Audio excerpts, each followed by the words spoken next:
Halo, nama saya Mala. Saya adalah salah satu guru TK di Sekolah Kembang, Jakarta. Saya berprofesi sebagai guru kurang lebih sudah 8 tahun. Menjadi guru adalah sesuatu yang menyenangkan buat saya karena saya bisa bekerja sama dengan orang tua dan anak-anak yang baru setiap tahunnya. Sebagai guru tentu kita ingin ya punya murid yang disiplin dan bertanggung jawab. Dan itu menurut saya adalah salah satu tantangan yang saya rasakan sih di dalam keseharian saya menjadi guru. Dan saya rasa itu juga tantangan ya untuk bapak dan ibu guru di sekolah-sekolah lain gitu. Tapi membuat mereka menjadi individu yang bertanggung jawab dan juga disiplin, saya nggak mau tuh pakai cara-cara yang menyakiti mereka seperti mencubit misalnya, memukul misalnya, atau melukai mereka secara batin seperti melabel mereka nakal atau tidak bisa diatur. Nah, setelah saya cari cara kembali, rupanya saya rasa disiplin positif itu adalah cara yang tepat untuk menjadikan mereka individu yang bertanggung jawab dan disiplin. Kesepakatan bersama biasanya saya ajak mereka untuk membuatnya di tahun ajaran baru.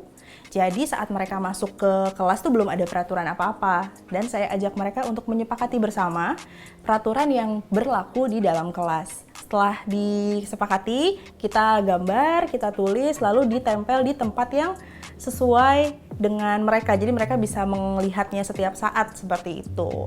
Jadi nanti kalau misalnya kita ada yang lupa atau ada yang melanggar, misalnya kita bisa ajak lagi lihat kembali. Ini loh, yang waktu itu kita buat kan kita sudah sepakat kalau misalnya makan harusnya duduk seperti itu. Dan dengan mengajak mereka untuk menyepakati ini bersama-sama, jadi bukan hanya saya nih nanti yang mengingatkan mereka, bisa juga teman-temannya yang saling mengingatkan. Bahkan kalau saya lupa, mereka juga mengingatkan saya. Peraturan di sekolah juga saya kenalkan biasanya di awal tahun ajaran. Misalnya kita keliling sekolah nih, oh ini peraturan yang ada di taman bermain, ini peraturan yang ada di perpustakaan, seperti itu.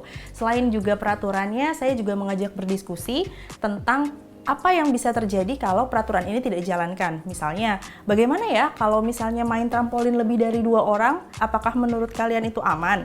Atau apakah itu nyaman buat kalian kalau mainnya berdesakan, seperti itu? Atau di perpustakaan misalnya, kalau kalian lagi seru baca buku, itu bagaimana kalau ada teman kalian yang teriak-teriak ya? Apakah itu nyaman buat kalian? Sehingga tidak hanya memahami aturannya, tapi mereka juga memahami dampaknya untuk dirinya dan orang lain jika peraturan itu tidak dijalankan. Yang terlibat dalam pembentukan disiplin positif tentu semua pihak, mulai dari kepala sekolah, anak-anak, guru, bahkan orang tua murid juga. Oke, anak yang melanggar peraturan. Pertama, saya akan ajak lihat lagi peraturan atau kesepakatan yang sudah kita buat tadi. Nah, jadi kita ajak lagi tuh, nih kan kita udah sepakati bersama kalau makan harus duduk. Tapi kalau misalnya memang dia masih melanggar, biasanya saya ajak diskusi lebih lanjut. Misalnya, sebenarnya kalau misalnya makan itu jalan-jalan, itu bisa mengakibatkan tersedak loh, dan tersedak itu sakit. Dan Ibu Mala tidak ingin kamu merasakan sakit tersebut. Jadi silakan duduk ya makannya, seperti itu. Dan kalau misalnya mereka sudah melakukan perilaku itu, misalnya mereka sudah jadi duduk gitu ya, itu jangan lupa juga dipuji. Pujiannya itu juga saya harus berusaha lebih spesifik. Bukan cuman kayak, pintar gitu. Tapi seperti misalnya, terima kasih ya, kamu makannya sudah duduk. Seperti itu. Selain pujian yang spesifik, kita juga tidak lagi memberlakukan hukuman, tapi lebih menekankan pada konsekuensi.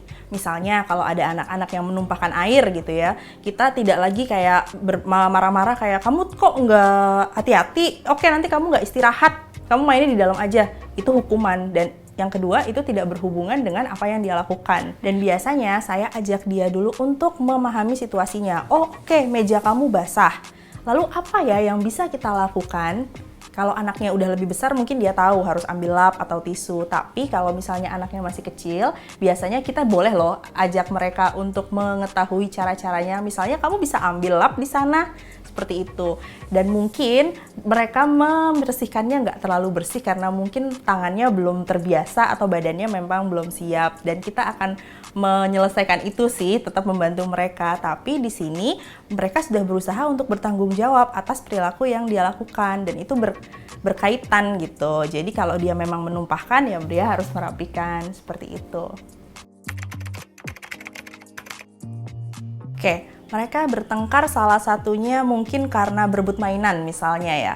Biasanya kita orang dewasa sudah tidak sabar nih ingin langsung interupsi saja, kasih solusi gitu kan. Oke, itu tidak baik, langsung minta maaf seperti itu. Tapi mungkin mereka belum tahu kenapa harus minta maaf dan kenapa itu salah. Salah satu cara yang biasa saya lakukan biasanya mendengarkan dulu cerita dari dua belah pihak. Saya dengarkan dari satunya mendengarkan, dan satunya cerita, yang lain mendengarkan. Kalau kita sudah tahu duduk permasalahannya, saya ajak mereka mengamati. Misalnya, coba kamu lihat deh ekspresi teman kamu. Apakah menurut kamu dia senang kalau misalnya kamu merebut mainannya langsung?